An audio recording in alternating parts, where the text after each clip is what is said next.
Howdy folks, welcome back to Doing Brew. This is video 2 of my chicken coop build series. On this video, we're going to go over everything you need to know to build and stand up and secure your walls. Let's get to it. And the first thing we got to do is start painting our plywood panels that we're going to use for the exterior sheathing of our chicken coop.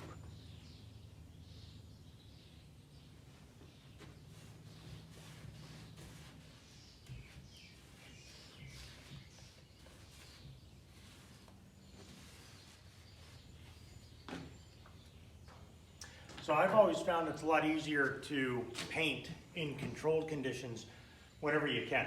And this is a great opportunity for me to paint all of the T111 inside, laying flat, which means, no drips and runs, because I'm putting on pretty heavy coats to get full coverage in 2 coats of paint. And I don't want any drips and runs to ruin the job. That's greatly reduced when you're painting, on a level surface. And I just finished painting this piece. This is number 6, and this is number 7 for the required T111 for our chicken coop project. So I'm gonna go ahead and finish painting this piece of T111, and we'll start putting it up on the chicken coop. We chose a bare paint. It's an exterior barn and fence paint in a traditional red barn color. Now I'll put on 2 coats to ensure I've got really, really good coverage. And again, I'm putting these coats on quite a bit heavier than I would interior paint, especially on a vertical wall. And the first coat, as heavy as I'm putting it on, really soaks into this T111. The second coat goes on really nicely, and then once the whole chicken coop is put together, we'll paint it one more time. So that's 3 coats of paint on this T111 siding, and that's really going to protect the siding and the coop for many years to come. Let's go ahead and put the siding on the chicken coop. And the first thing we got to do is build our stud walls. And for this, I'm using interior grade stud lumber and 2x4s for a traditional stud wall.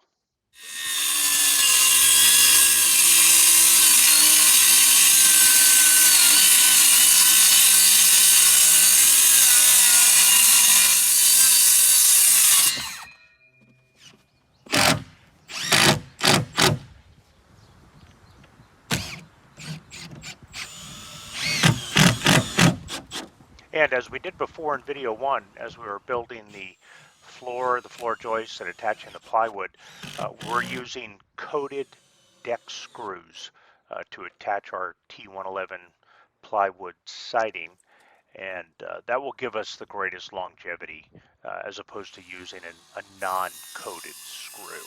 I also want to point out that it's important to set up your studs at 16 inches on center, because that's going to align with the edges and grooves of the T111 siding, and that makes hiding your screws a little bit easier. Now that we have our wall assembled, we'll rotate it up into place, get it aligned between our corner posts. We'll break out our level and make sure we're plumb, and then we'll attach it with our coated deck screws. As with any project, whether you're building a deck or a shed, or in this case a chicken coop, you want to make sure that at each stage of the process of the build, everything's level. Your floor is level, your posts are level, and in this case, we need to make sure that our wall is level. Everything builds off of this wall and the other walls we put up. So if they're not level, it makes the construction process from this point on a whole lot more difficult than it needs to be. Just take the time and get everything plumb and level. Very good, very good.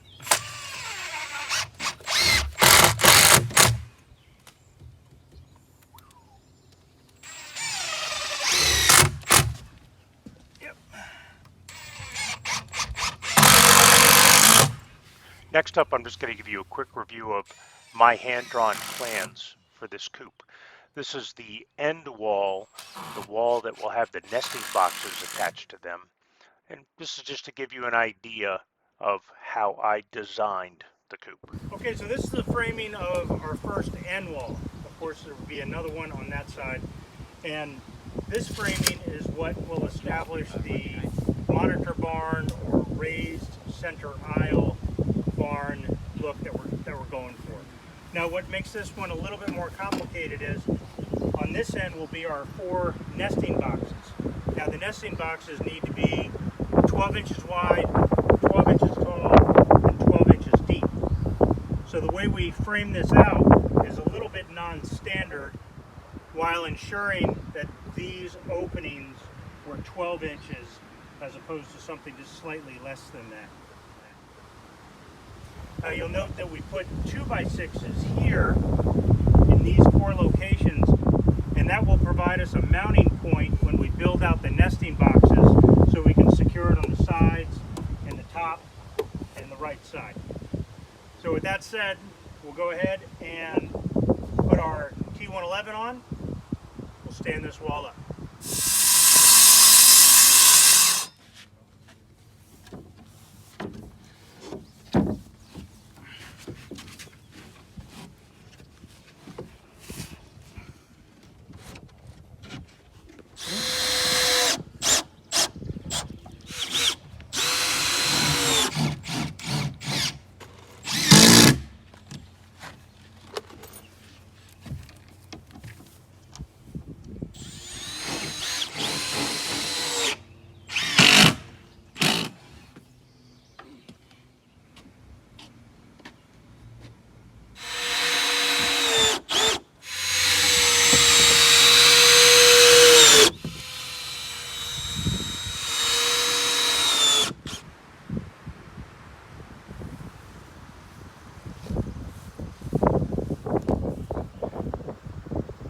So I'm standing at the side of the chicken coop that has the 2 large doors that open up.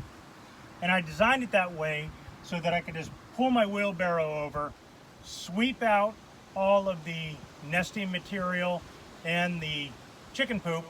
That's great fertilizer, and it would make for a real easy clean out. The last thing I want to do is have to carry things out in buckets or baskets or something out of a small narrow door on the front of the chicken coop. So the first thing I'm going to do to frame up this wall with the double doors is build a header. Now, I'm going to make this probably way stronger than it needs to be for a chicken coop, but it's not built to code if it were a load-bearing wall in a home or even a traditional header in a home. I'm going to be using 2 2x6s and a 2x4 to span the entire top of this wall, and that'll be just a little bit short of the 2x6s that I'm going to use as stud members. Now I'm doing that because I want to be able to frame up my doors with 2x4s and have them close and have a 2x2 here to give it a nice seal so it's not drafty in the wintertime. Let's go ahead and build out our header.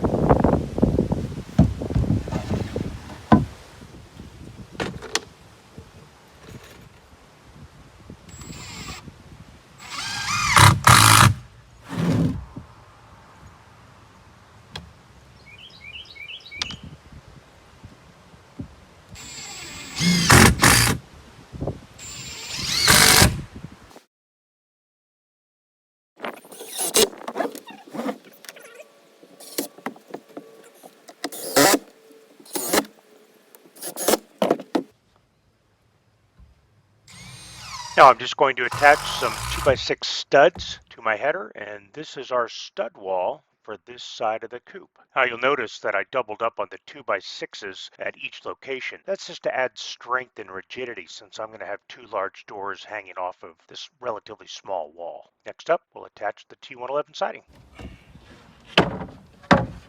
So we'll put this one on first, and get our 84.25 measurement. Oh my goodness. Here, come on, baby. You can help. Me? Here, you know what you can do, son? Yeah. Here. You hand us these screws. And one to Uncle A. Sammy, can you get me another screw? Yeah.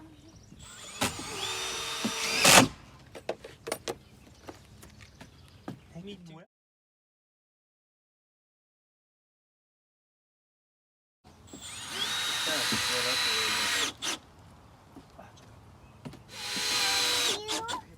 Okay, ready? You push. Okay.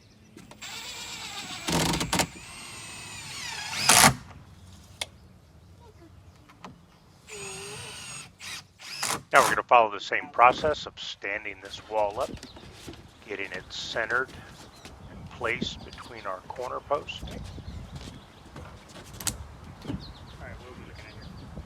We'll attach the bottom sill plate to the floor, and then we'll get it plumb and permanently secure it. The dad's long leg in there. Okay.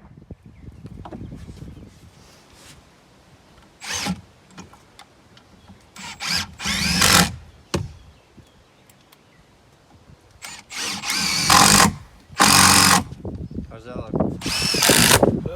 Alright. Down.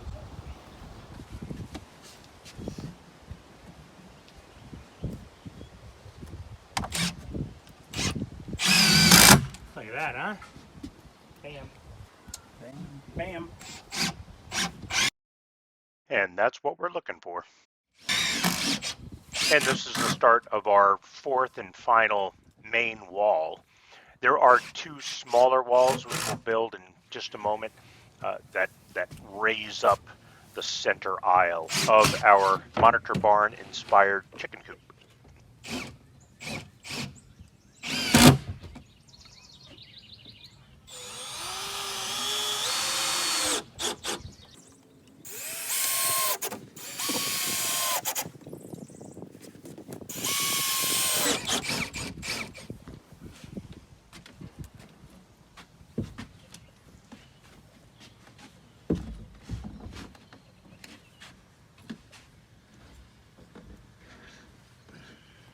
Like a glove.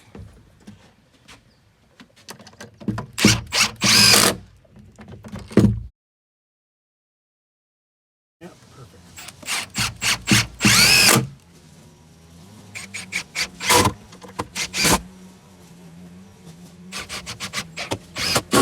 Alright, looks like you gotta come in this way a little bit. Yeah. Yeah, you gotta come in about 3/4 of an inch. Yep, that's good. Is it good? Yep. Okay, now that we got all our walls up, I want to pause for a moment and just show you guys the measurements of all the components to this point. Okay, so our end walls are 6 feet, 72 inches. The lower parts of the side wall are 48 inches, and the top of the raised center aisle is right at 75 inches. This section here is 29.5 inches wide.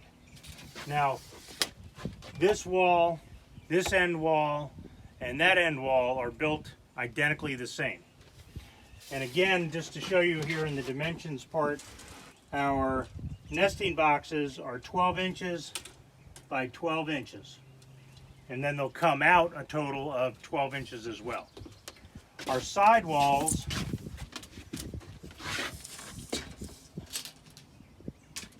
are 88 inches and of course 4 feet high. Side walls come 4 feet off the ground just to stay in line with the lower sections of our end wall. And the opening for the doors is right at 59.25. And that works out to 43 inches tall. So we'll build 2 doors that are roughly 30 inches wide that will open out. Okay, the last part of the wall building is to construct the walls of the raised center aisles. And this is done very simply by just studding up the wall, attaching the T111 plywood, and setting them in place.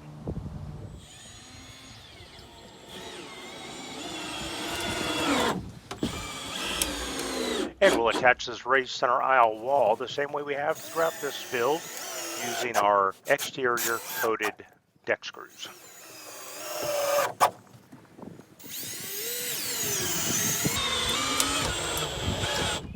That one.